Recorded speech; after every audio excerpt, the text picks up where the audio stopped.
kitchen clock had stopped making its usual fuss. It still ticked. Molly could hear it, steady and unremarkable against the silence. But the 9 hands that normally swung and pointed and jostled one another for position had all drifted, sometime in the past hour, to a place the clock had never been designed to show. Not mortal peril, not travelling, not home. Something between all 3, or perhaps none of them. She had looked at it once when she first came downstairs, and had not looked again since. The kitchen was hers at this hour. It always had been, through fevers and nightmares and the particular insomnia of a woman who had raised 7 children and learned somewhere along the way that the body keeps its own calendar of worry. She knew every sound the room made when the rest of the house was sleeping. The low settle of the beams, the faint creak from the direction of the garden door that had never quite hung straight, no matter how many times Arthur had looked at it with his wand and announced it fixed. The soft knock of the enchanted clock pendulum, patient and indifferent to everything. Tonight, though, she had not come down because she couldn't sleep. She had come down because there were things that needed doing, and she did not trust herself to do them during the day, with everyone watching. The bag was open on the table. It was a canvas bag, nothing special. She had charmed it, slightly expanded inside, enough to hold more than it appeared, but she had been careful not to overdo it. They would be moving. Moving people did not want to carry heavy things, and she knew in the practical part of her mind that never entirely stopped functioning even now, that the charm needed to be subtle enough that the weight wouldn't shift wrong if the bag were dropped or searched or grabbed in a hurry. She had thought about that. She had thought about many things in the past several weeks that she would not have thought about a year ago. She set a wrapped parcel of shortbread into the bag. Then she took it out again because the paper was making a sound when handled, and she had wrapped it too tightly, and she unwrapped it and rewrapped it with her hands moving slowly and deliberately. The biscuits were the plain ones, not because they were Ron's favorite, though they were, but because plain ones kept better and didn't crumble the way the chocolate ones did. And if they were at the bottom of a bag for a week, then at least they would still be recognizable when someone finally reached for them. She did not ask herself whether someone would. That was the rule she had made, coming downstairs. She would not ask that. The kitchen was warm in the way stone kitchens sometimes are in summer, not from the fire, which was banked low and hardly more than embers, but from the accumulated heat of the day held in the walls. She had not lit any extra lamps. The low light suited her. She could see well enough to work, and the dimness gave the room a quality that felt, if not exactly comforting, then at least honest.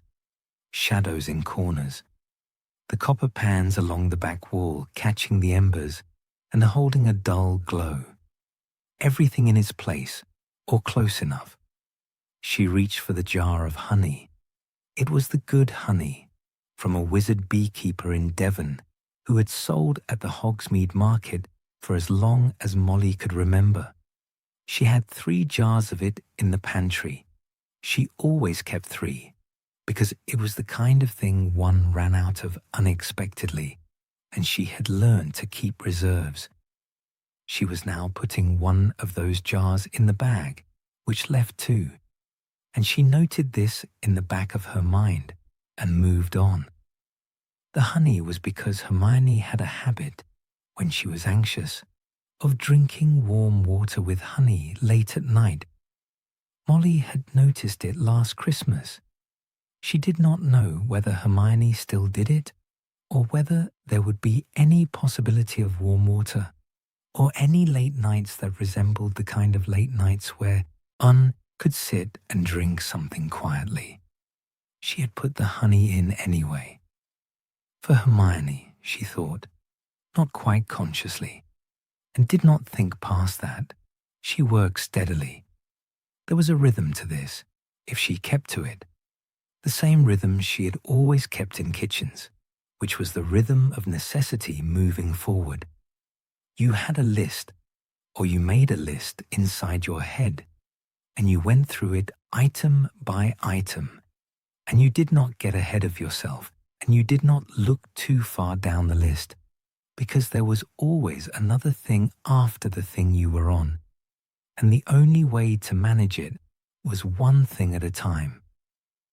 She had packed food for 7 children across 30 years of their lives, which was a great deal of packing, and she had learned that the only way to do it without going quite mad was to be entirely present in the wrapping of one sandwich and not to think about the 7 others while she was doing it. This was harder tonight. She was aware of the house around her in a way she, usually, was not. The Burrow at night was its own kind of creature. Not alarming, nothing so dramatic as that, but present. She had always thought of it as a house that breathed.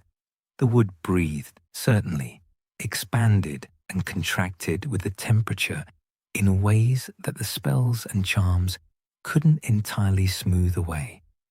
The floors breathed. The stairs had their own opinions about being walked on, and each step had a sound it made that she knew as well as the voices of her children. She was listening, without meaning to, for those sounds. She heard Ron's room, the faint restless shift from above that meant someone was lying awake and turning over. She heard, or thought she heard, the garden door, and then nothing. Ginny.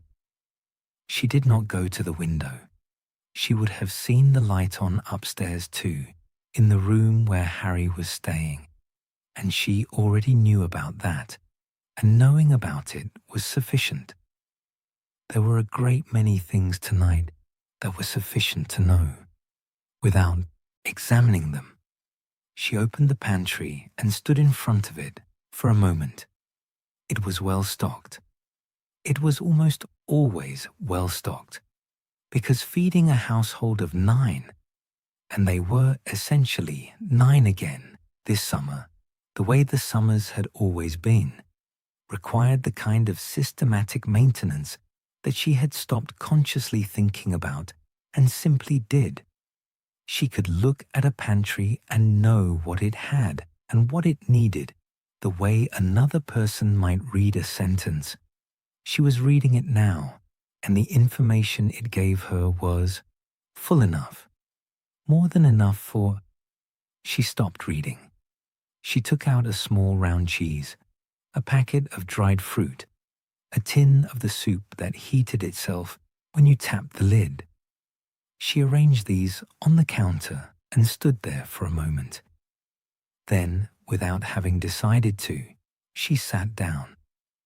Not in her usual chair, the one at the head of the table, the one that had a worn patch on the left armrest from decades of her left hand resting there. She sat in one of the middle chairs on the long side of the table, which she hardly ever did. She sat there and looked at the counter and the bag and the things she had laid out, and she put her hands flat on the table in front of her. The clock ticked. The embers in the fireplace made a small settling sound, and a tiny fountain of sparks rose and dissolved, and the light in the room shifted briefly and then returned to what it had been. She thought about the morning of Bill's first year, the night before, which had been a night not entirely unlike this one, in the sense that she had been awake in this kitchen, while someone she loved slept upstairs not knowing she was down here. She had packed his trunk over and over, finding small things she had forgotten, adding them, rearranging. She had been 24 years old, and she had known already, because you knew at 24, if you were paying attention, that the moment he stepped onto that train would be the first of many moments that were also small endings. That was what children were, a series of small endings, offered willingly, because the alternative was not loving them, and that had never been an option. She had thought herself very philosophical about it then. She reached out and straightened the honey jar, which did not need straightening. 7 children. She had done this 7 times, at various ages and for various reasons. Trunks and bags and parcels, late-night kitchens, the particular silence of a house where everyone is theoretically sleeping. She knew the texture of this particular kind of night, and yet this one felt different in a way that she did not want to name, because naming it would require her to think about why it was different, and she had made a rule, coming downstairs, that she would not do that. The rule was holding mostly. She got up and went back to the counter. She picked up the tin of soup and turned it over in her hands. Self-heating broth, the label said, for warmth on difficult days. She had bought it at the Hogsmeade apothecary a month ago in a moment of, she did not know what to call it, preparation, hope, a refusal to believe that preparation and hope were contradictory things, which she had decided somewhere in the past year was a belief she was going to hold on to. She put the tin in the bag. She went back to the pantry and found the dried chamomile she kept in a paper envelope behind the thyme. She got 3 small cloth bags from the drawer beside the sink, the ones she used for herbs, made of muslin, nothing special, and she sat back down at the table and began to make up small portions.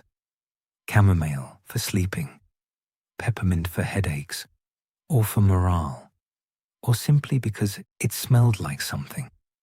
A small measure of dried rosehip because it kept the cold away, or at least it kept the feeling of cold away, and sometimes the feeling was the thing that needed addressing.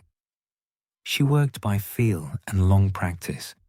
Her hands knew these quantities without measuring.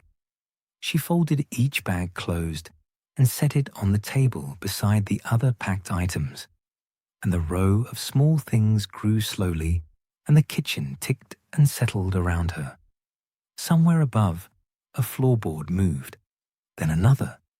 The sound of the stairs, the 3rd step from the top, the one that always spoke, and then quieter footsteps, and then the kitchen door, which she had left half open, swung a little further on its own, which was its way of announcing someone without committing to them.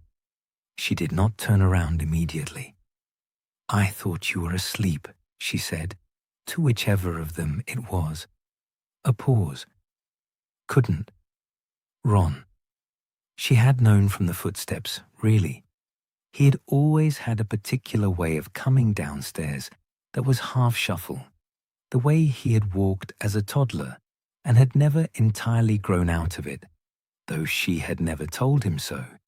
She heard him cross to the counter, heard the familiar sound of the cup cupboard opening. "There's pumpkin juice in the cold cupboard," she said. "It's all right." He poured water instead. She heard him lean against the counter in the dark, the way he always had when he was small and came down in the night. That particular lean, back against the edge, arms loose, which she could picture without turning around, because she had seen it 100 times, and the kitchen was familiar enough that she could map it from sound alone. The clock ticked. "What are you doing?" he asked after a while. not particularly curious, just filling the silence because it was there to fill, just sorting a few things. He didn't press further, which was very Ron. He drank his water. The refrigeration charm on the cold cupboard hummed at its usual pitch. She folded the last cloth bag and set it in the row with the others, and looked at what she had assembled without quite seeing it. "Go back to bed," she said gently. Not an order, just a direction. He made a sound that was not quite agreement and not quite refusal. She heard him set the glass in the basin. The kitchen door swung again, and his footsteps went back to the stairs, and she counted them. She had always counted them, without knowing she was doing it. Up past the third step, the second, the landing. The house settled back into its nighttime quiet. She looked at the bag on the table. She looked at the row of small parcels and folded herb bags and the honey jar and the tin of soup that heated itself on difficult days. She reached out and began with careful hands to fit everything in, one thing at a time. That was the only way. The clock on the wall ticked on, its 9 hands still, holding their position between all the places they were supposed to point, and outside the garden door that never hung quite straight. The summer night continued, unhurried, as if it had all the time in the world. The grass was wet. Ginny had known it would be. It was always wet at this hour, in summer, when the dew came down early and settled on everything without asking. But she had sat down anyway, on the old wooden bench beside the garden wall, and now the cold damp was seeping through the back of her pajamas, and she did not particularly care. It was something to feel, something straightforward and physical and entirely uncomplicated, which was more than she could say for everything else tonight. She had her knees pulled up to her chest and her arms around them, and she was looking at the sky. The Burrows' garden was not much to look at in daylight. Gnomes and overgrowth and the particular cheerful disorder that her mother managed rather than eliminated, because there were some things about the Burrow that had always been that way, and her mother had long since made her peace with them. But at night, and especially on a clear night in late summer, the garden had a quality that Ginny had loved since she was very small. The darkness made it larger, the shapes of familiar things, the crooked fence, the stand of elder, trees at the far end, the old stone bird bath that had a crack down one side and should probably have been replaced a decade ago, became suggestions rather than facts, outlines that the mind filled in from memory rather than sight. And above all of it, unhidden by cloud tonight, the sky. She had always been good at finding things in the sky. Fred had taught her the constellations when she was 5, sitting in this same garden, pointing with exaggerated confidence at stars he was mostly making up names for, and she had believed him entirely for 2 years, until Percy had shown her an actual star chart and the discrepancy had become impossible to ignore. She had been briefly furious, and then found it funny, the way she had always eventually found Fred's things funny, and she had learned the real names after that, which were less interesting than the ones he had invented, but had the advantage of being true. She found Ursa Major, then Cassiopeia, tilted and bright in the north. Then the faint smear of the Milky Way, which wasn't really a thing you found so much as a thing you let your eyes adjust to until it was simply there. A gnome appeared at the edge of her peripheral vision. It was crouching at the base of the elder trees, partially hidden behind a root, watching her with the flat, unintelligent suspicion that gnomes brought to most situations. It had a turnip-shaped head and small, mean eyes, and it was almost certainly the same gnome, or one of the same gnomes, that she had been denoming this garden alongside her brothers since before she could properly throw. She looked at it. It looked at her. Neither of them moved. After a moment, it made a sound, a low, disgruntled muttering, which was as close as gnomes got to philosophical observation, and retreated back behind the root without leaving entirely. She turned her eyes back to the sky. The thing about being outside at this hour was that it required a kind of permission she usually had to give herself, because the inside of the house had its own gravity, especially now, especially this summer, which had been a summer unlike any she could remember. Not in its events, because very little had actually happened at the Burrow this summer, but in its quality. The way everyone moved through the rooms, the way conversations stopped at certain points and started again somewhere else, steered by invisible hands. The way her mother's eyes sometimes went to the clock and then away again very quickly, as if looking directly at it cost something. The Burrow had always been full and loud and alive, and this summer it had been all of those things on the surface. But underneath it, there was something else, a held breath, a sentence left unfinished. She'd been finishing it for herself, in the dark. It wasn't that she was afraid. She examined this honestly, sitting on the wet bench with the gnome watching her from the elder roots and the stars overhead. She had asked herself the question enough times in the past weeks that she had stopped flinching from it, which she supposed was its own kind of progress. She was not afraid for herself, or not much, and not in the way that paralyzed. She was afraid in the way that sharpened things, the way she had been afraid in the Department of Mysteries 2 years ago, which had been the first time she had understood that fear and action were not opposites, but could be the same thing, that you could be frightened down to the bones and still move, still choose, still aim. What she was sitting here at, she didn't know, 2 in the morning, 3, she had left her watch upstairs, was something else, something that didn't have a clean name. She was trying to be brave about the fact that she was being left behind. She had not said this to anyone. She would not say it, because she understood. She genuinely understood why she was not going. She was 16. The 3 of them were a unit that had been forming since before she was properly part of their world.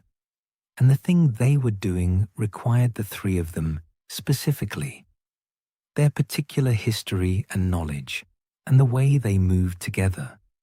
And she was not part of that in the way they were. She knew this. It was true, and she accepted it, and none of that made it easier to sit with. And there was the other thing. She looked at the dark window above the garden, the one on the 3rd floor, the room they had given Harry, which was dark now, but had been lit when she first came outside. She had seen the light go out. She had stood at her own window and watched it go out, and then she had come downstairs and out through the garden door and sat down here because staying in her room had become impossible. She had known when he arrived at the Burrow this summer that it would be like this. She had prepared herself, or tried to. There was a difference between understanding something in principle and living it as a fact.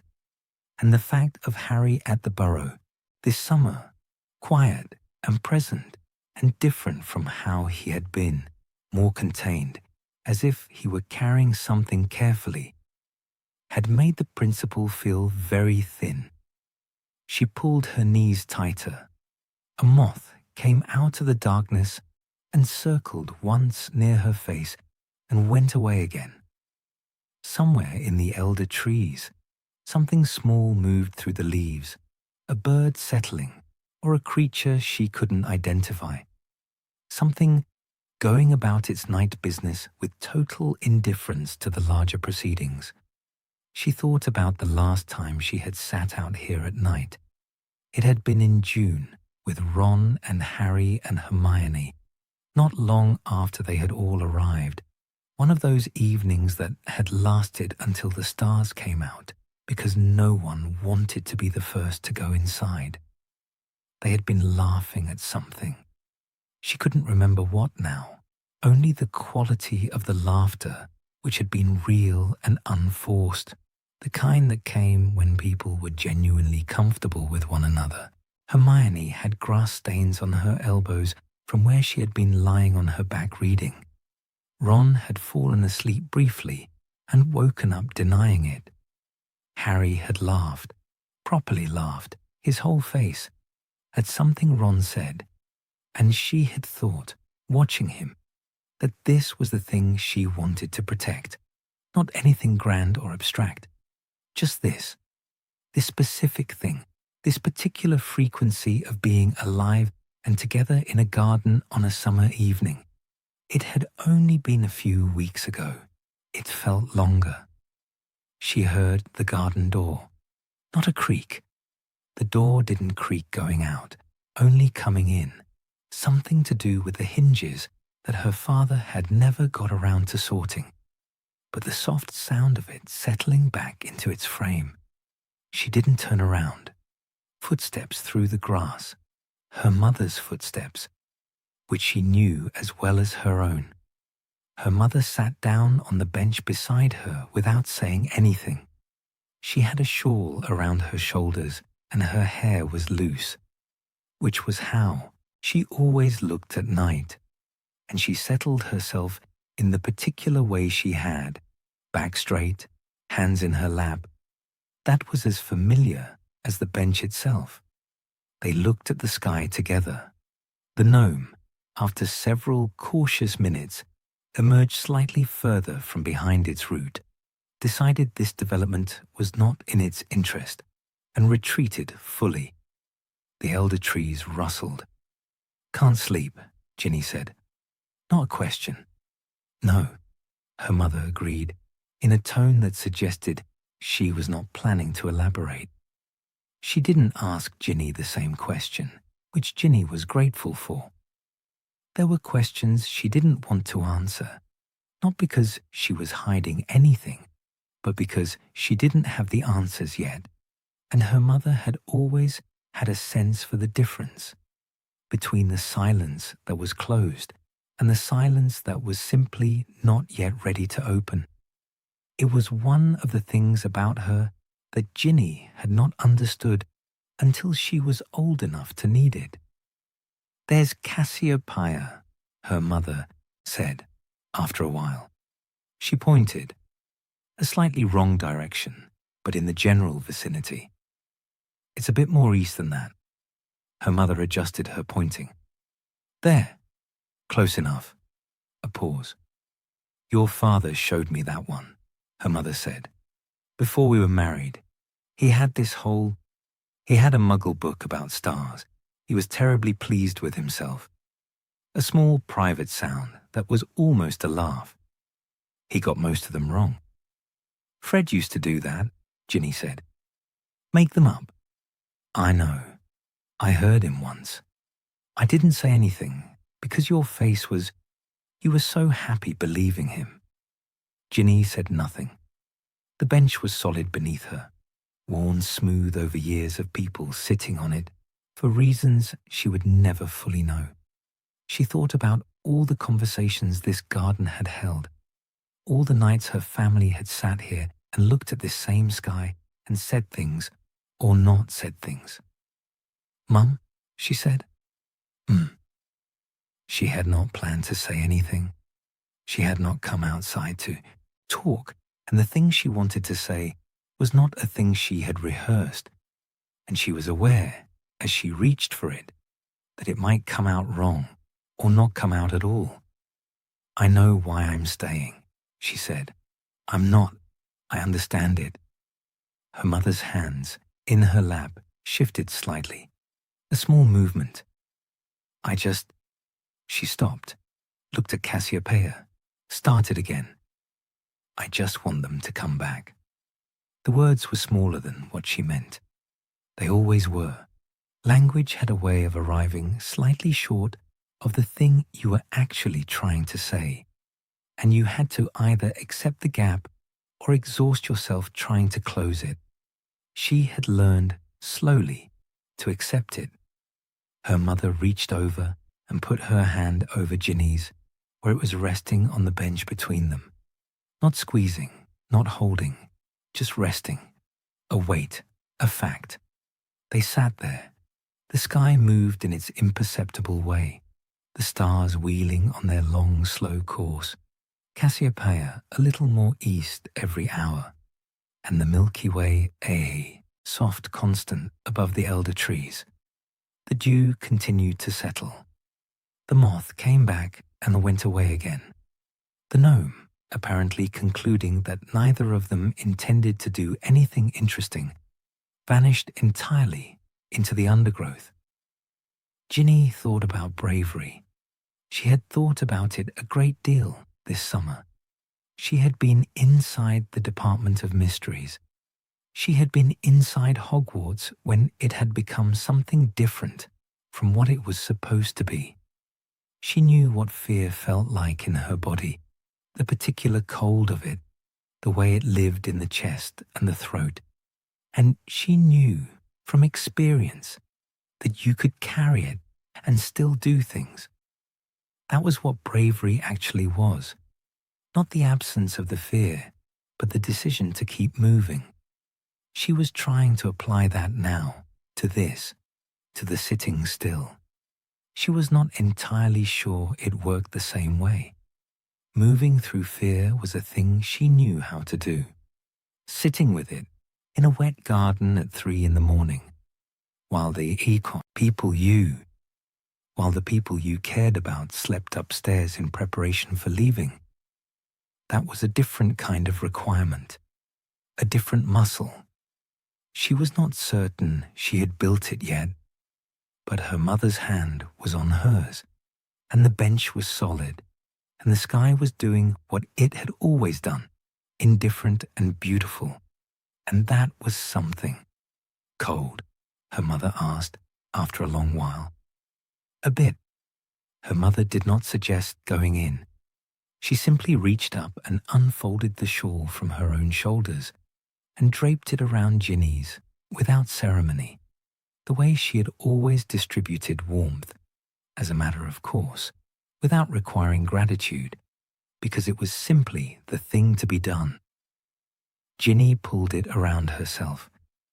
It smelled like the Burrow, like her mother's particular combination of herbs and the faint wood smoke that lived in all the fabric in the house, like home in the most distilled and simple sense of the word. She kept her eyes on the stars. The gnome, from somewhere deep in the elder roots, muttered to itself one final time and was quiet. The garden breathed. The ceiling had a water stain in the shape of nothing in particular. Ron had been staring at it long enough that he had attempted, without much conviction, to find something in it. The way you were supposed to find shapes in clouds, which he had never been very good at either. Bill had always been good at it.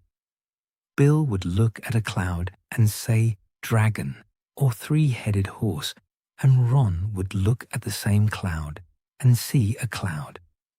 He had decided early on that this was not a meaningful deficiency and had stopped worrying about it. But tonight, his mind was doing the thing where it reached for small problems because the large ones were too large. And so he was lying on his back on top of his covers in the August heat, and looking at a water stain and not finding anything in it. The room was warm. It was always warm at the top of the burrow in summer.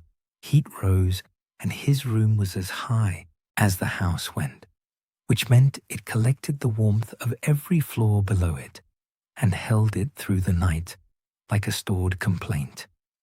He had the window open. There was no wind. He turned over. The Chudley Cannons poster on the wall opposite had been there since he was 8 years old. It was orange, which it had always been, but the orange had faded in a way that was more visible at night, when the colors flattened, and the corner nearest the window had peeled away from the wall in a slow curl that had been progressing for approximately 3 years. He had meant to fix it. He owned a sticking charm that would have taken 30 seconds to apply. He had simply never done it. He looked at the curl. It was a very minor thing to look at. He sat up. The floor was cool under his feet, which was the one advantage of stone floors in summer, and he sat on the edge of the bed and put his feet flat against it and looked at the room. It was the same room it had always been, which was both obvious and, tonight, somehow worth noticing. The same shelves, holding the same collection of objects that had accumulated over years without any particular system. A sneakoscope that had stopped working in 3rd year, a model of a Hungarian horntail that Charlie had sent, a stack of chocolate frog cards in a rubber-banded packet that had been there so long he couldn't remember what was in it, his Chudley Cannons bedspread, the old wardrobe in the corner that stuck and required a specific 2-handed technique to open. He knew every inch of this room. He tried to think when he had last really looked at it. On the floor beside the wardrobe, visible in the dim light from the window, was his rucksack. Hermione had given him a list 3 weeks ago. She had given all 3 of them lists, which was exactly what she would do, which was one of the things about Hermione that was simultaneously useful and slightly maddening, and which he had long since accepted as simply part of the arrangement. His list was packed. He had checked it twice, once on his own and once with Hermione standing beside him, going through it item by item in a way that suggested she did not entirely trust his methodology, which was fair. Everything was in there. He was ready in every practical sense. He did not look at the rucksack for long. He got up and went to the shelf by the window. Not for anything specific, just to move, because lying still had stopped being possible somewhere around 2 in the morning, and the glass of water he had gone downstairs for had not solved the underlying problem. His mum had been in the kitchen. He had been able to see the bag on the table, the things she was packing, and something about the sight of it had sent him back upstairs more quickly than he intended. The shelf had books he hadn't opened since 2nd year, and a broken sneakoscope, and a small wooden box that had been a Christmas present from Percy in what felt like another lifetime. He picked up the wooden box and turned it over. It was nothing. A box. Percy had given it with the explanation that it was useful for storing things, which was about as Percy an explanation as it was possible to give. And Ron had put some things in it briefly and then taken them out again, and the box had just been there since. He put it back. Behind the box, he found the train ticket. It was a Hogwarts Express ticket, not this year's, not last year's, something older. He turned it over in his hands, squinting at it in the low light. The date was smudged beyond reading, but the printing was intact. Platform 9 3/4, King's Cross Station. He had no memory of keeping it. He kept very few things on purpose. The ticket had simply remained on this shelf through years of accumulated untidiness and half-hearted tidying, surviving by inertia. He looked at it for a moment. Then he set it back behind the box where he had found it. He sat down on the floor, back against the wall beneath the window, because sometimes the floor was better than the bed. He had sat like this often as a child, long summer evenings when the house was too busy and he had wanted 5 minutes of something that wasn't his brother's.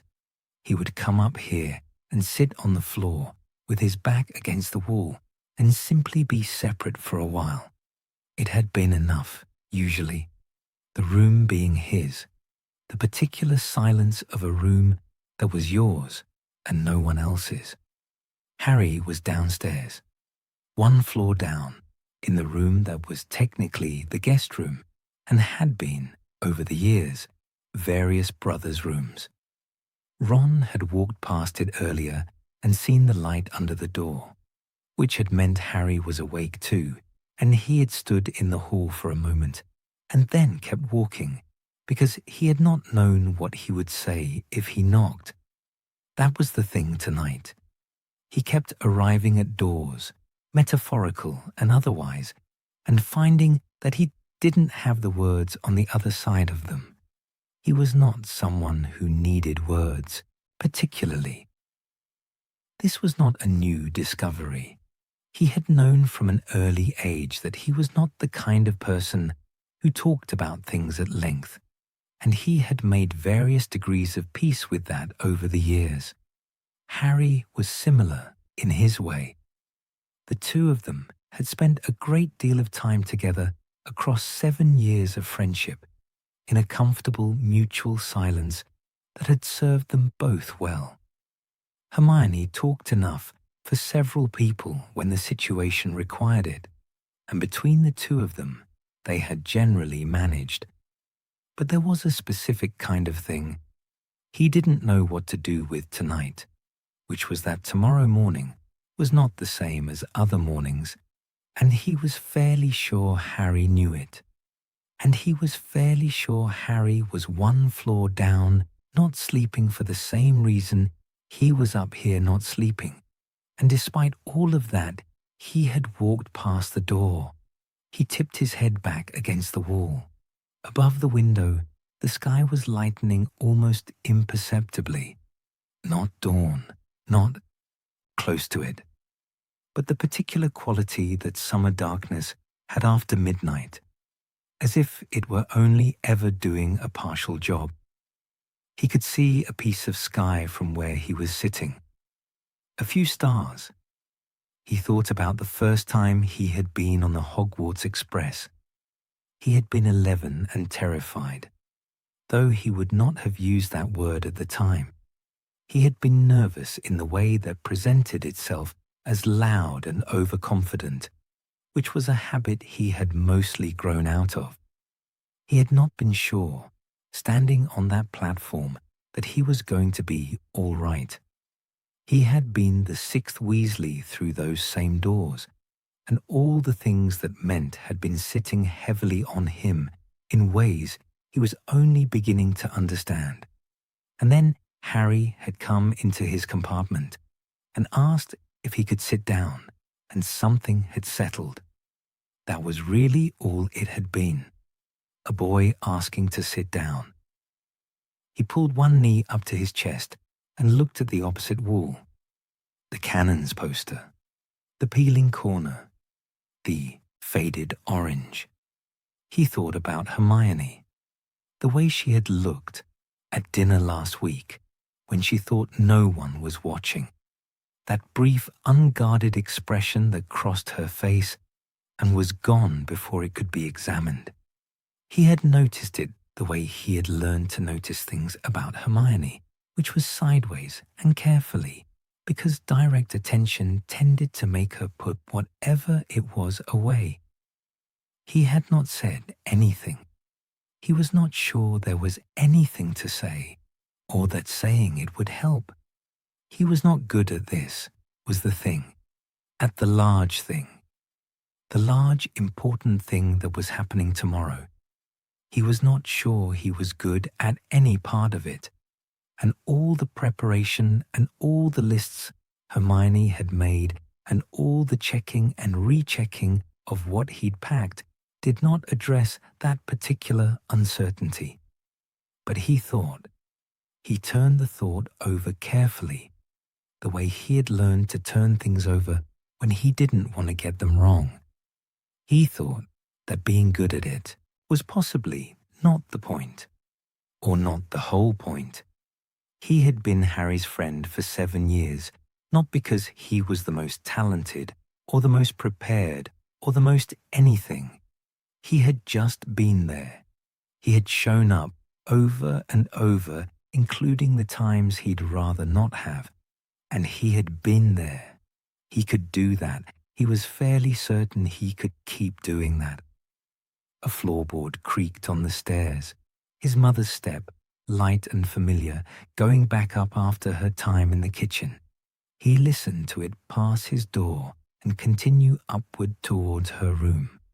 The house absorbed the sound, settled back. Ron sat on the floor for a while longer. The gnome somewhere in the garden made a distant, disgruntled sound and was quiet. The sky through the window held its dark.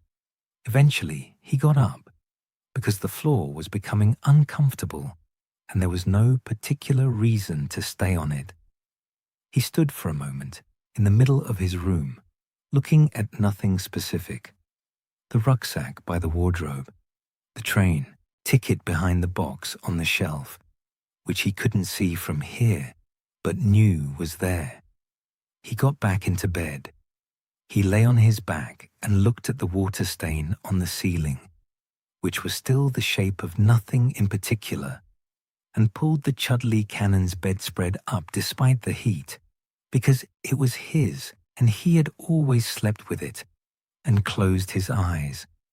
He did not sleep immediately, but he stopped trying to find shapes in things, which was close enough. Arthur had checked the front gate at 11:30. He had checked it again at midnight, which he had told himself was the last time. And then at 12:30, he had put on his cardigan, the old brown one with the fraying left cuff that Molly had mended so many times the mending had become part of the original, and come back outside, because the alternative was lying in the dark, listening to his own thoughts, and he had decided somewhere around the 3rd hour of not sleeping that he preferred to be useful. The night air was warm and still. He stood at the front gate and put his hand flat against the wood and felt the wards the way you felt a pulse. Not dramatic, not visible, simply there, present, doing their work. They were holding. They had been holding all 3 times he had checked, and they would be holding when he checked them again, because he had set them himself and he knew his own work. He had been setting protective enchantments on this house for 30 years, layering them the way you layered paint on old wood. Not all at once, but over time, each coat knowing the ones beneath it. The gate ward, the perimeter along the hedge, the threshold charm on the front door and the back, which Molly had added to without telling him once several years ago, and which he had discovered only when he felt the unfamiliar texture of it, and asked, and she had looked at him with an expression that suggested she saw no reason to have mentioned it. He had not argued. Her addition was good work. He stood at the gate and did not go back inside. The lane beyond was empty. It was always empty at this hour. They were sufficiently removed from the village that foot traffic past midnight was essentially theoretical. An owl passed overhead, heading somewhere with purpose, and was gone. The hedge on the opposite side of the lane moved slightly in a breath of air, too small to feel on his face. He thought about the morning. He had been thinking about the morning, in one form or another, since May. Since the day Harry had sat in their kitchen and explained what needed to be done, laying it out in the careful, quiet way he had developed this past year. Not asking for permission exactly, because permission was not really Arthur's to give, but explaining, including them, treating them as people who deserved to know rather than people who needed to be managed. Arthur had appreciated that. He had not said so, because Harry was not someone who needed to be told such things, and because saying it would have required him to acknowledge the full weight of what Harry was describing, and in that particular moment, he had not been certain he could do both things at once. He released the gate and walked the perimeter. This too was something he had done before, many times, a habit formed in the early years of the First War, when checking the wards had been a nightly necessity rather than a precaution, when the names on the wrong list had multiplied in ways that still, if he let them, produced a cold feeling behind his sternum that had nothing to do with the temperature. He had been young then. He had been 23, 24, 25, walking the perimeter of this same garden with a wand in his hand, and Molly newly pregnant upstairs, and the specific fear of that time pressing down from every direction. He had got through it by doing the thing in front of him. The next ward, the next check, the next morning. He had not expected to be here again. That was, perhaps, naive. He was not, on reflection, a naive man. He understood the way certain things moved in cycles, the way history had a tendency to return to itself wearing a different face. But there was a particular quality to the naivety of a man who had survived one war and permitted himself to believe, in the years between, that the surviving had been the end of it. He had believed it for 16 years. He did not regret those years. They had been good years, genuinely good. The children, the house, the work, Molly, all of it. He had no interest in retrospectively darkening them with the knowledge of what came after. He paused at the back corner of the garden. The elder trees were visible from here, and beyond them the dark shape of the garden shed, which leaned slightly to the left and always had. Light came from the direction of the bench, not lamplight, just the gathered moonlight that sometimes settled in open spaces. And he could see two shapes there. He stood still for a moment. Molly and Ginny. He could not hear what they were saying, or whether they were saying anything. They were simply there, together, which he understood without needing the details. He looked at them for a moment and then looked away, because some things did not require witness so much as acknowledgement, and he had acknowledged it. He continued along the perimeter. The back hedge ward was the one he checked most carefully. It was the oldest of the enchantments he had laid, and old work required attention not because it degraded, but because the world around it changed, and a ward that had been calibrated to one set of circumstances sometimes needed gentle revision when those circumstances shifted. He ran his wand along the line of it, not casting anything new, just reading, the way a craftsman ran a hand along a joint to feel for separation. It was fine. It was solid. He lowered his wand. He was aware that what he was doing was not entirely about the wards. This was not a new thought.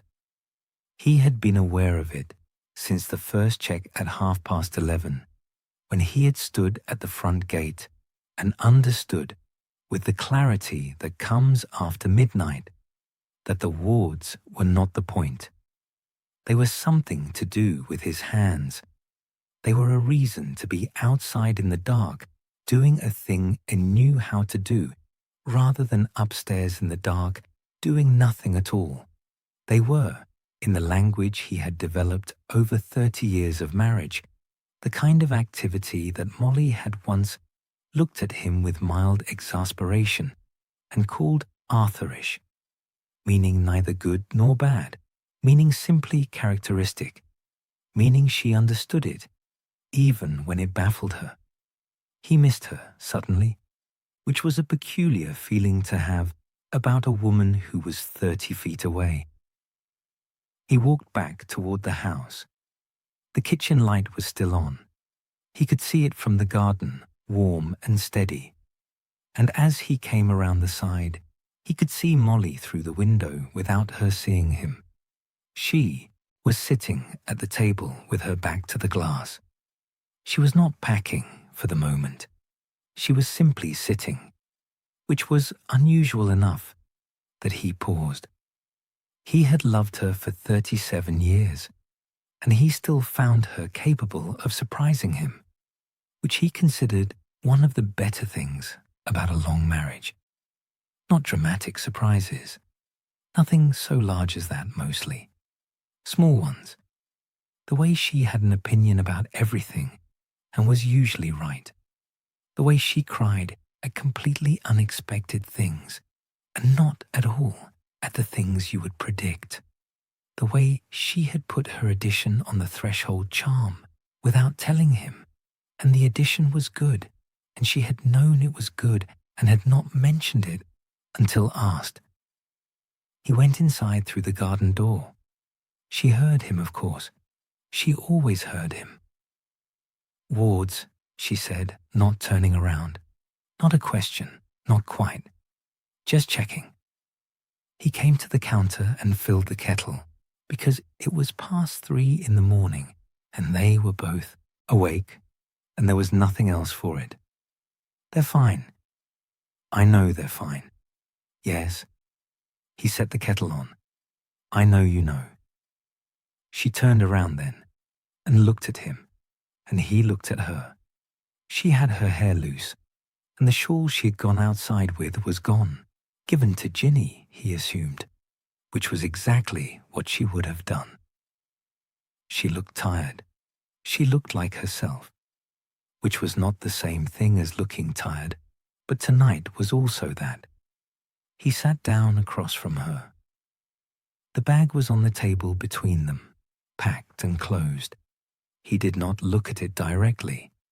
He looked at the table beside it, at a small cup ring stain that had been there since Fred had knocked over his tea at breakfast one morning in what must have been 1993, and which had resisted all of Molly's efforts to remove it, which Fred had always found disproportionately satisfying. "How are they?" He meant the children upstairs. She would know which ones specifically. "Ron's been down, gone back up." A pause. Ginny's outside. "I saw." The kettle began its low preliminary sound, not boiling yet, just thinking about it. Arthur put his hands flat on the table. He had large hands, which his children had inherited in various degrees, and they looked very plain on the wooden surface of the table that had had 37 years of meals on it and showed it. "Arthur," Molly said. She did not follow it with anything immediately. He waited. Outside, the kettle ticked upward in its note. "I keep thinking about Bill," she said, finally. "First year, the night before." He knew exactly what she meant. "The kitchen. I did the same thing." She gestured slightly at the bag. "Different bag. Same. I did the same thing." He nodded. "It helped then," she said. "The packing, it was something to do." "Is it helping now?" She considered this with the honesty she brought to most things. "Somewhat." The kettle boiled. He got up and made the tea without being asked, because he had been making tea in this kitchen for 37 years and knew where everything was, and set her mug in front of her and sat back down with his own. She curled both hands around the mug. He looked at the bag again. He let himself look at it this time. The canvas, the charmed expansion, the careful closure. All of it entirely like her. All of it the concrete expression of something that had no other outlet tonight. He reached across the table and straightened the handle of her mug, which did not need straightening. She looked down at his hand and then up at him. "The wards are fine," he said again quietly. "I know," she said. It was not about the wards. They both knew that too. He drank his tea. She drank hers. The kitchen clock ticked on, its hands still pointing where they had been pointing all night. And outside the garden, the elder trees were still, and the two shapes on the bench had not moved, and the burrow held its breath around all of them, patient and full and doing what it had always done, which was simply to continue. The window was a rectangle of dark blue. Harry had been looking at it long enough that his eyes had adjusted past the point of usefulness. He could see the shape of the frame, the faint suggestion of the garden below, the sky above the elder trees holding its deep summer color. But the details had dissolved into impression, the way things did when you stared at them too long. He was lying on his side on the narrow bed, with his glasses on the nightstand and his hands tucked under his cheek, which was how he had been lying for the better part of 2 hours, and he was not sleeping. The room was not his room. He was aware of this in a way he usually managed not to be. It was a perfectly good room, comfortable, warm, the smell of old wood and something floral from whatever Molly used on the linens.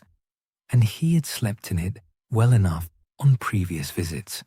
But tonight, it was not his room in the specific sense that there was no room that was his room, had not been for some time, and lying awake in the small hours had a way of making that fact present in a way that daylight usually obscured. Privet Drive was not his room. Hogwarts was, had been, perhaps still was, in some sense, that didn't entirely depend on whether he could go back. But not in the way a bedroom is a room, not in the personal, ordinary way. He had stopped thinking about this kind of thing, mostly. It was not a useful category of thought, and he had enough useful categories of thought to occupy him without adding it.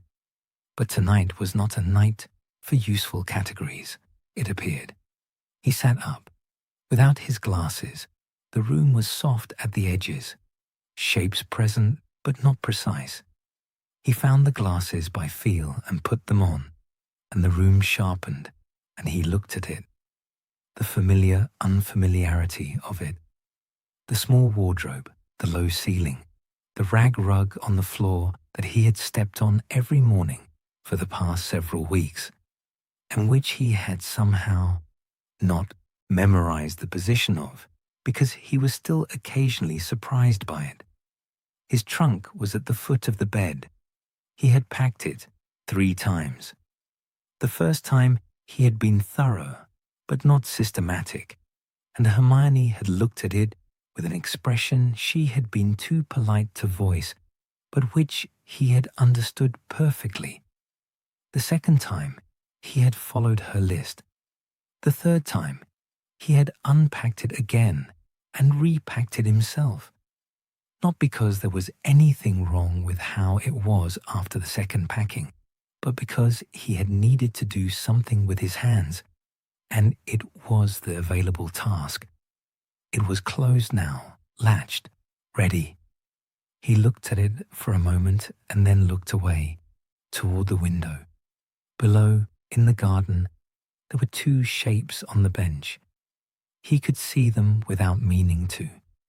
The window was positioned such that the bench was in his natural line of sight from the bed, and he had noticed the shapes earlier when the light was different. He had not gone down. He had stood at the window briefly and looked, and then gone back to the bed, because whatever was happening on that bench was not something that required him, and possibly was better without him. He thought about Ginny. He tried not to do this in any organized way, because organized thinking about Ginny had a tendency to arrive somewhere he could not currently afford to be. But at 3 a.m, with nothing else competing for his attention, the thought arrived anyway, and he let it sit there without pushing it.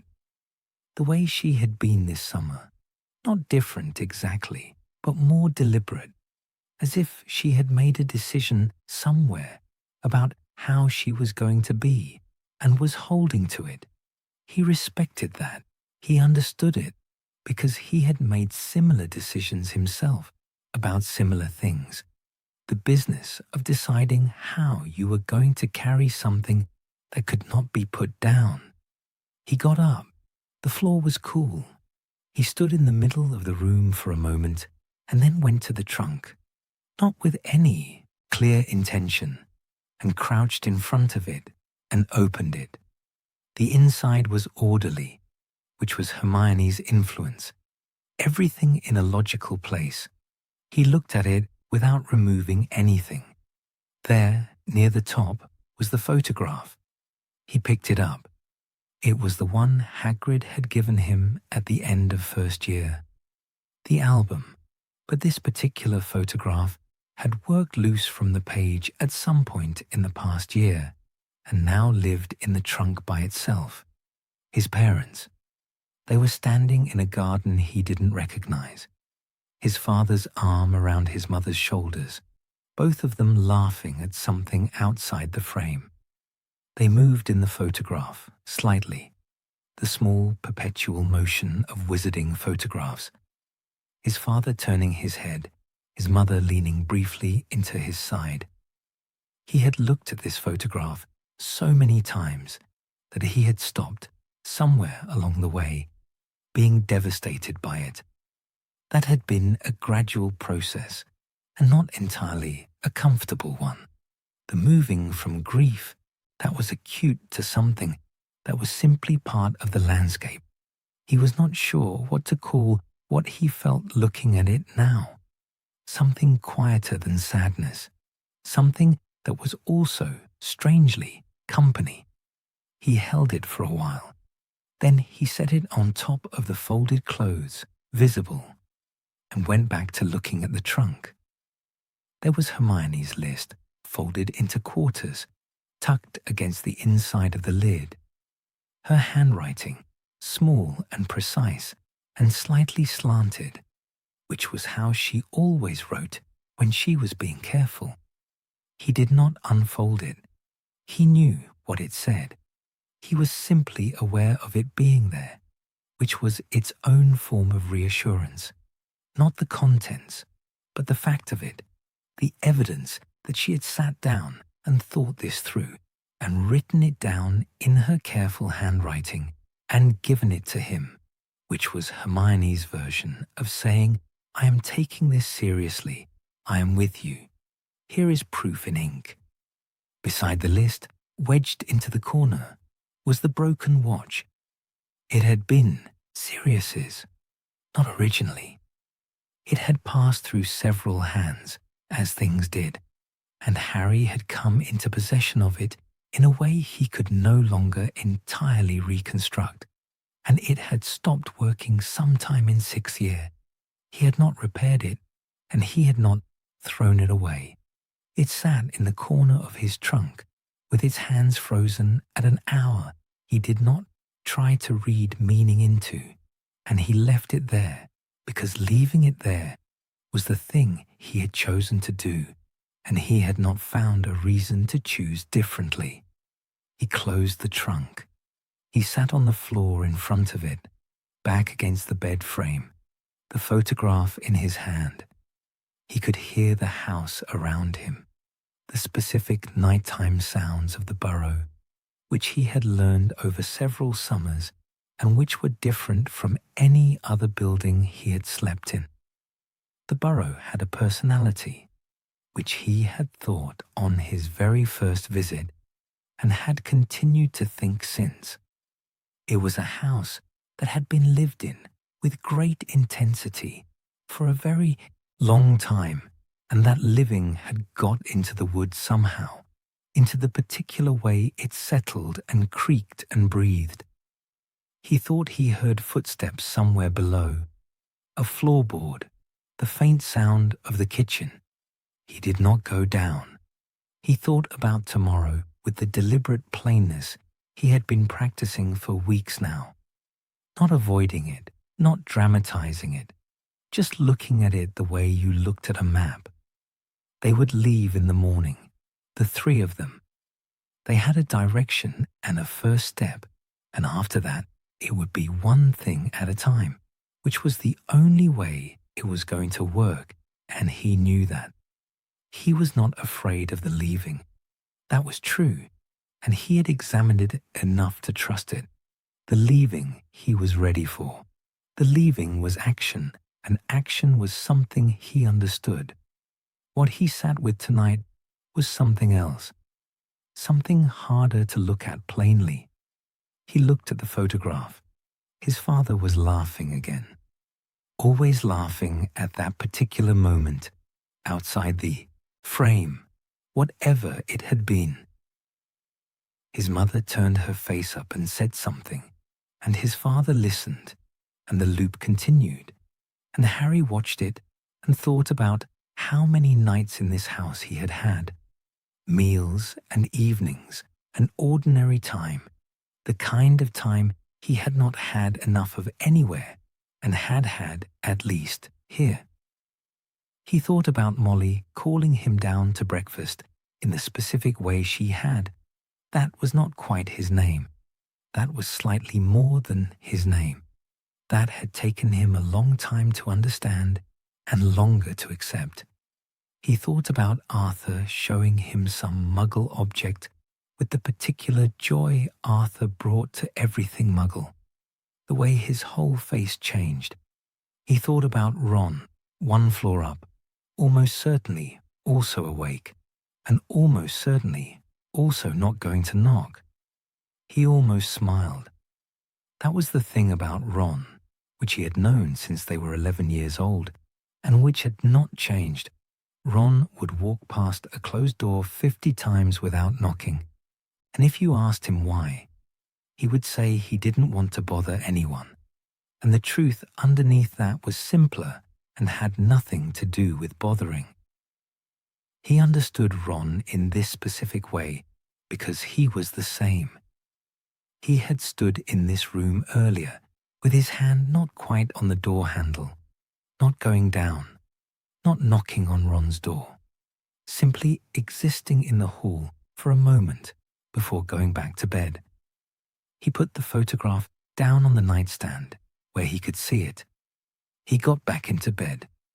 The window was the same dark blue. Below, the two shapes were still on the bench, though he was not looking at them now, exactly. They were simply present in his peripheral awareness the way certain things were at night. The house breathed. The clock downstairs ticked. Outside somewhere, an owl called once and was not answered. He did not try to sleep. He lay on his back this time, looking at the ceiling, and let the house move around him. The sounds of it, the particular inhabited quality of it that he had spent years not having and had found here and did not know how to name without it sounding like more than it was, which was just a house, just a family, just the ordinary fact of somewhere that knew you were in it. He lay still. The photograph on the nightstand was face up. His parents continued their small perpetual loop, unhurried, entirely themselves. He did not look at it directly.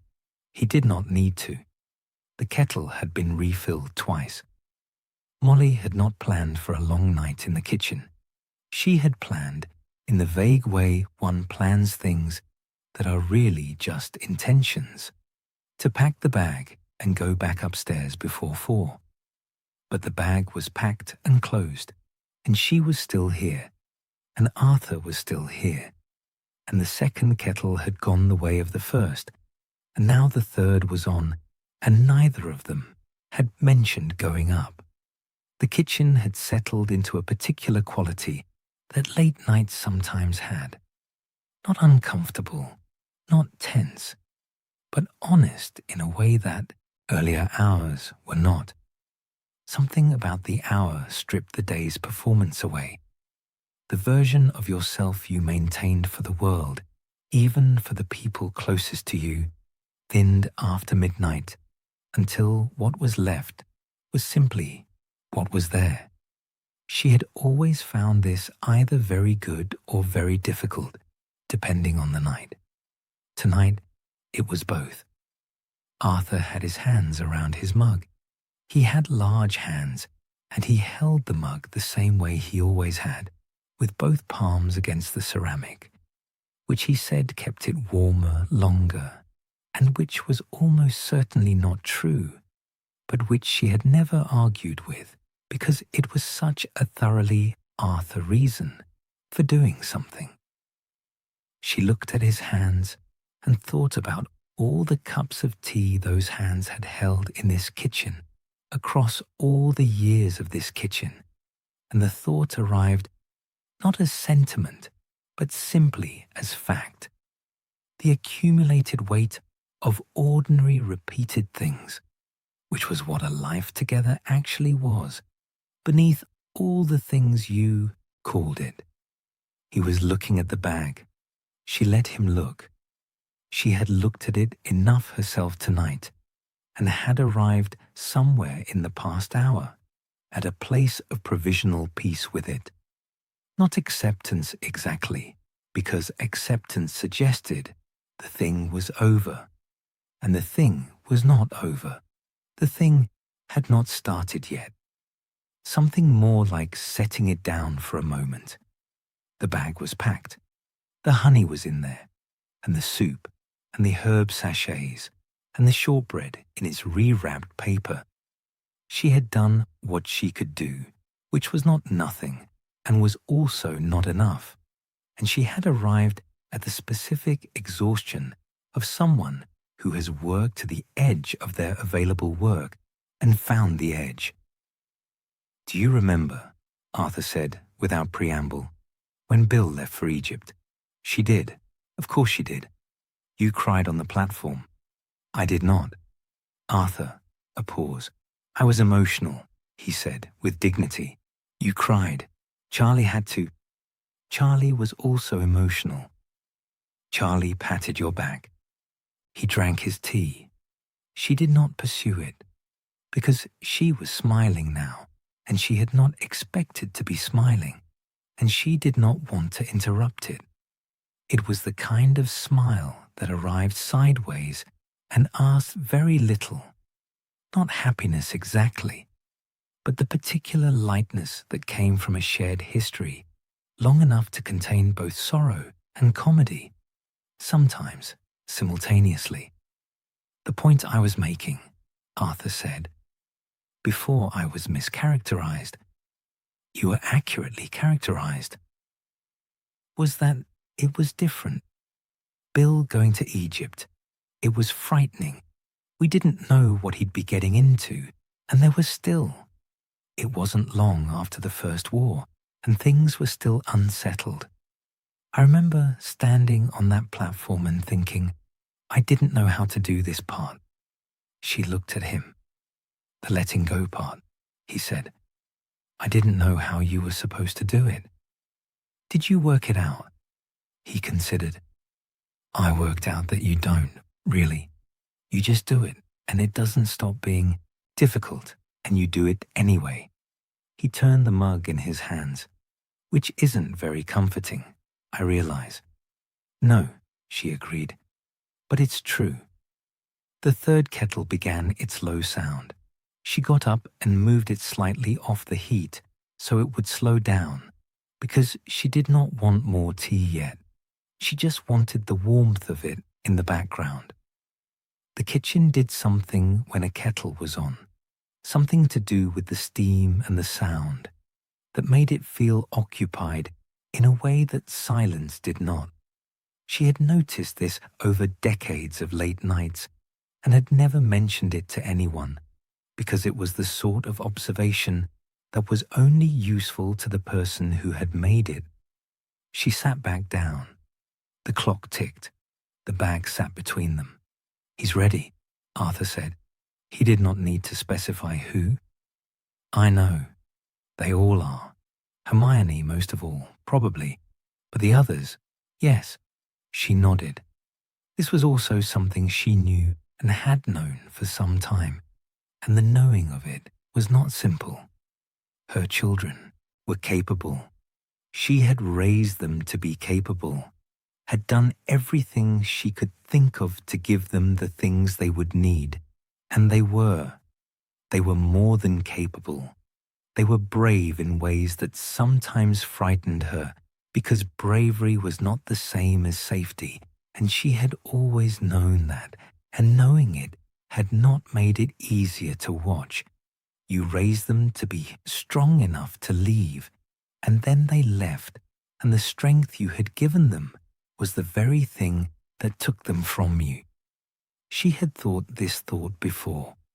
She had thought it with Bill, and with Charlie, and with the twins, and with Ron on the platform every September for 6 years. It was not a new thought.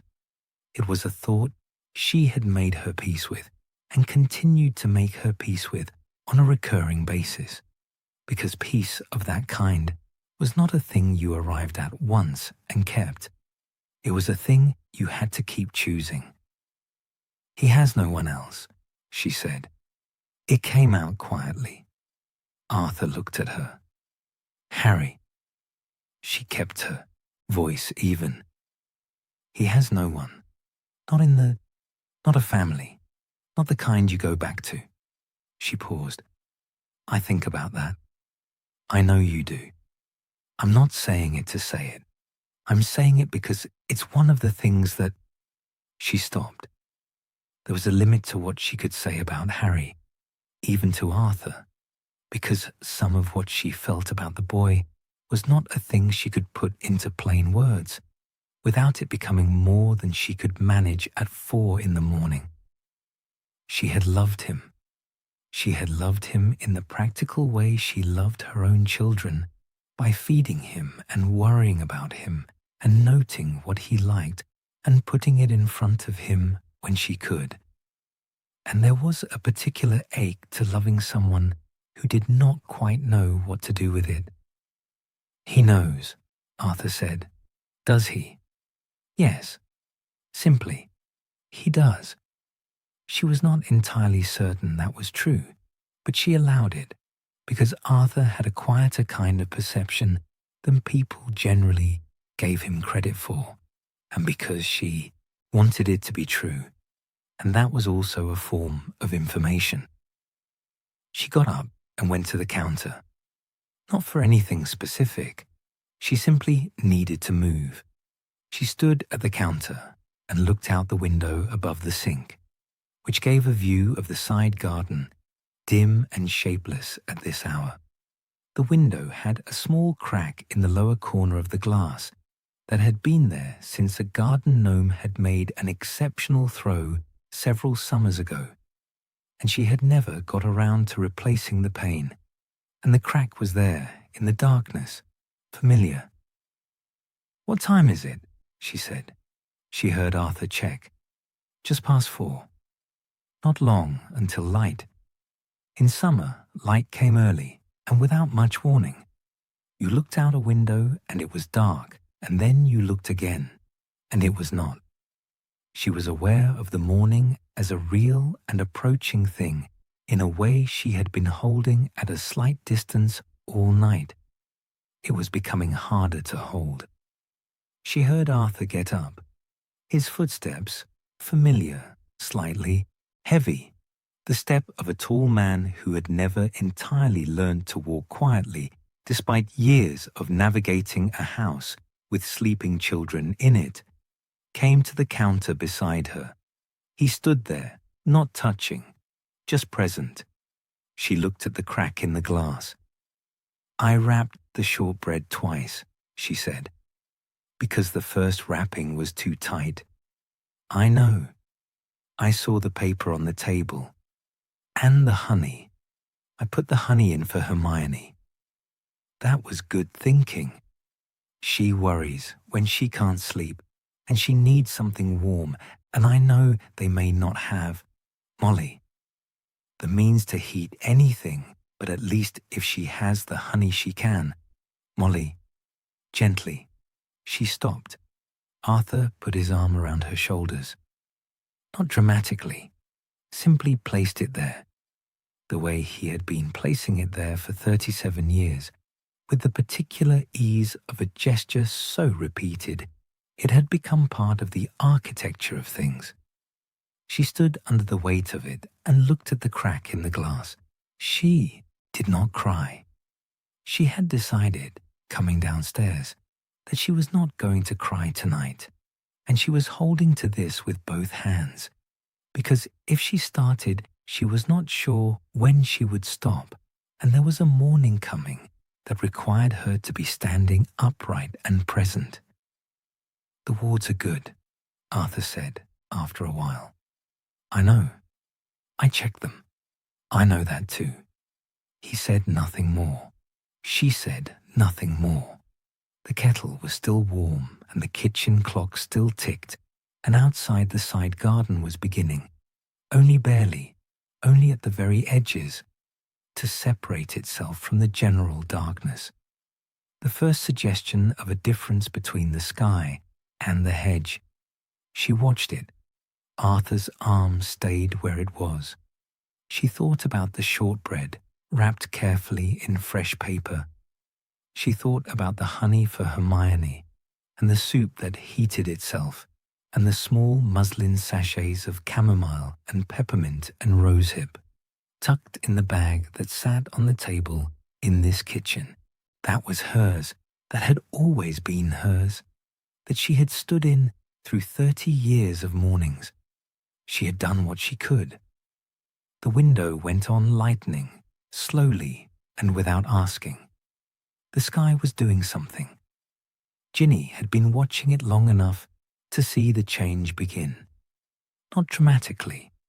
Nothing so clear as a line drawn between dark and light, but a gradual shift in the quality of the darkness itself. The deep blue of 4 o'clock had been thinning for some time, almost imperceptibly, the way ice thins before it breaks. Not light yet, something before light. The sky remembering that light was possible. Her mother had gone back inside an hour ago, or perhaps longer. She had lost accurate track of time somewhere in the night and had stopped trying to recover it. The shawl was still around her shoulders. It had dried slightly from the dew, or she had simply stopped noticing the damp, and it sat on her like something that had always been there. The bench was hers again. She did not mind. She had needed the company, and then she had needed the solitude, and the night had provided both in the right order, which was more than you could say for most things. She looked at the elder trees. They were becoming visible in a way they had not been an hour ago. Not lit, not bright, but present in a more definite way. The shapes of individual branches separating from the general dark mass. The particular lean of the tallest one, which had been leaning in the same direction for as long as she could remember, and which her father had looked at with mild concern every spring, and then left alone. There was a bird in it somewhere. She had heard it briefly, a small, uncertain sound, the kind a bird makes before it has committed to the morning. One tentative note, and then silence, as if it was testing the air. She thought about the first time she had seen Harry Potter. Not at the station. She had seen him at the station when she was 10, though scene was generous, since what had actually happened was that she had made a complete fool of herself in the way that 10-year-olds made fools of themselves when they had been hearing a name their whole lives, and suddenly the name was a person standing in front of them. She had run back to her mother. She had been mortified for approximately 2 years afterward. The first time she had actually seen him was different. It was later, and she was older, and she had stopped thinking of him as a name and started thinking of him as a person, which was the necessary precondition for seeing anyone. She could not identify the exact moment. It was not one moment, but a series of them, accumulated over time, like the layers her father put on old wood. She was not going to think about Harry at length.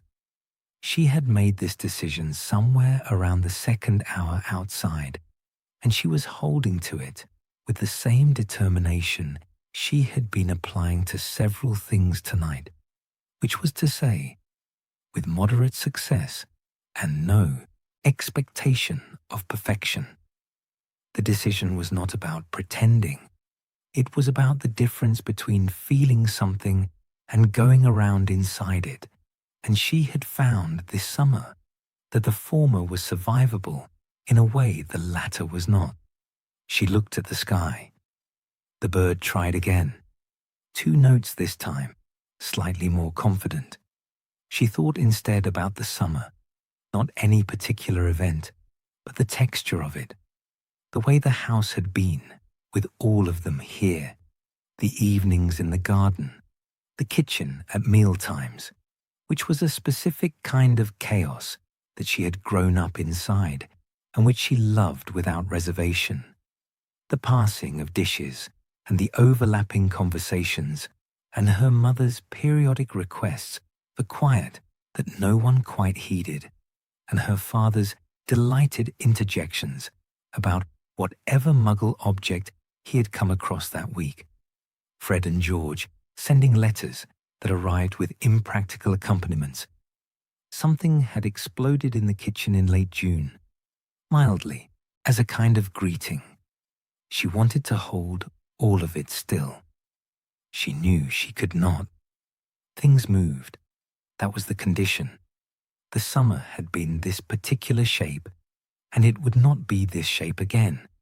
Not because of anything dramatic, but simply because everything changed with time, and the people in a house changed.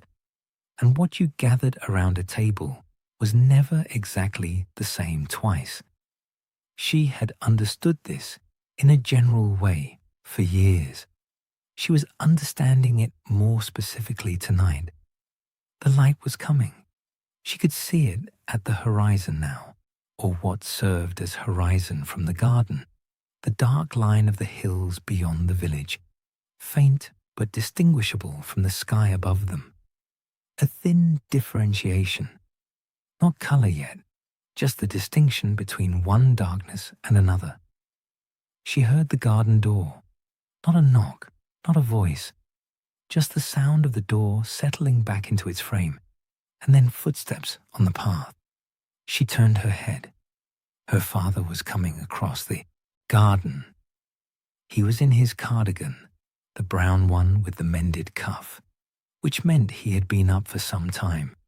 She knew the cardigan, which only appeared in the small hours when he couldn't sleep and needed something to do with himself. He walked in the unhurried way he had, slightly large for his own height, and he was looking at the sky as he came, which she found she had expected because her father always looked up. He stopped beside the bench. "Room for one more," he said. She moved along slightly.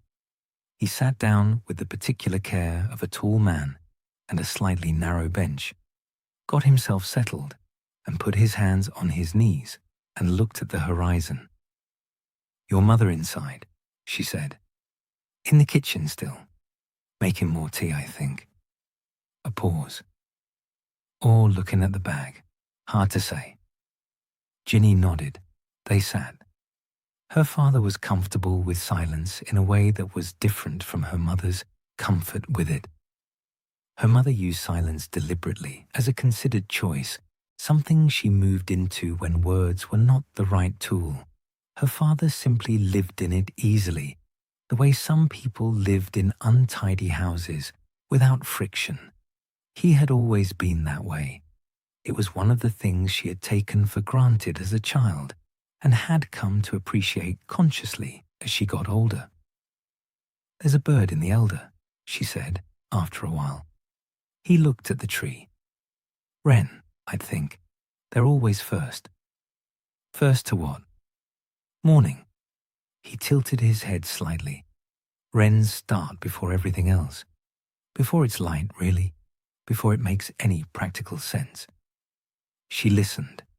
The bird made its small, uncertain sound again, from somewhere in the elder branches.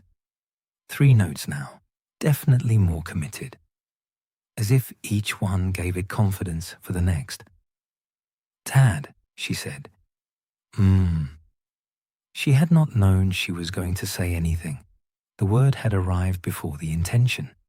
She waited for the rest of it, and when it came, it was not what she had expected.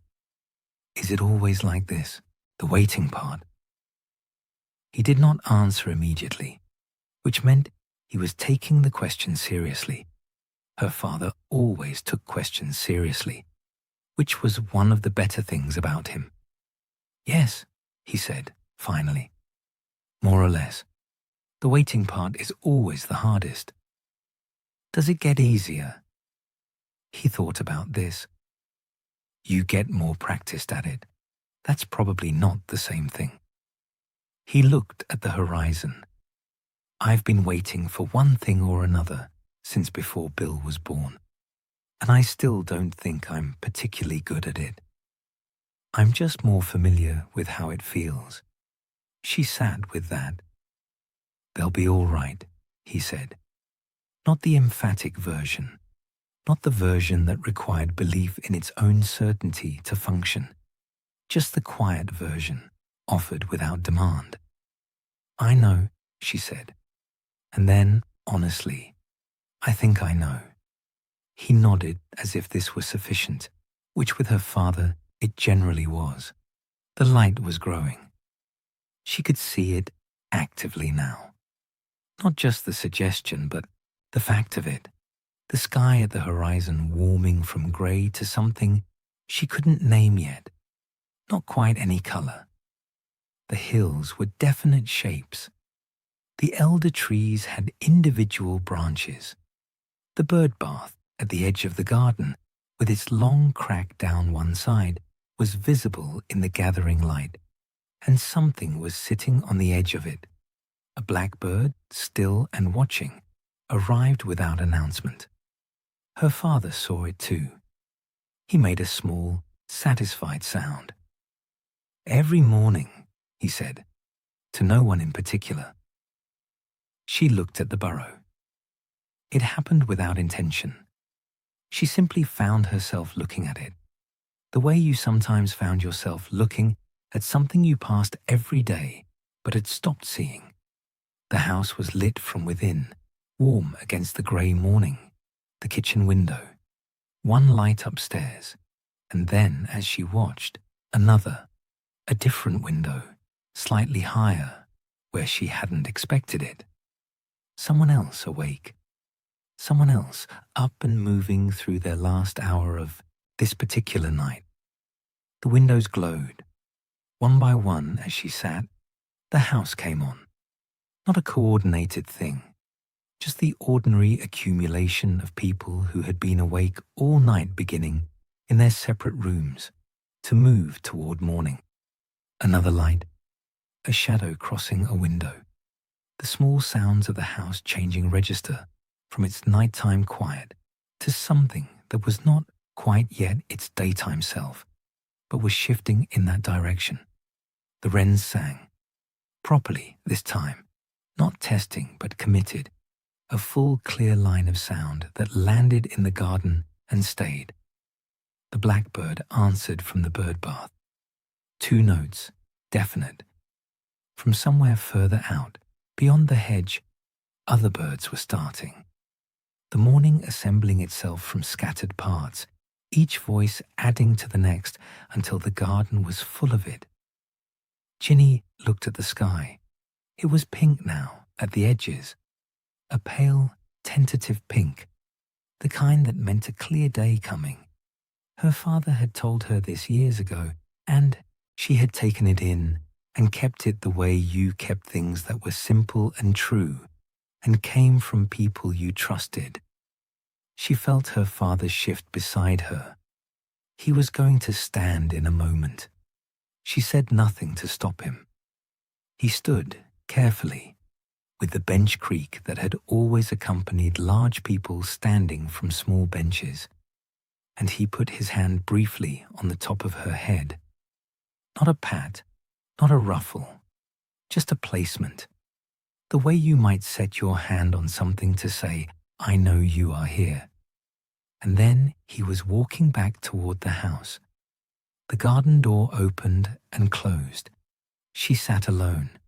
The pink was deepening. The birds were fully awake now. She couldn't have said when that had happened, only that it had, and the garden was loud with it in the way summer mornings were. The gnome, which had been somewhere in the elder roots all night, appeared at the tree line and looked at the bird bath with the flat suspicion of a creature that found mornings personally offensive, then retreated again.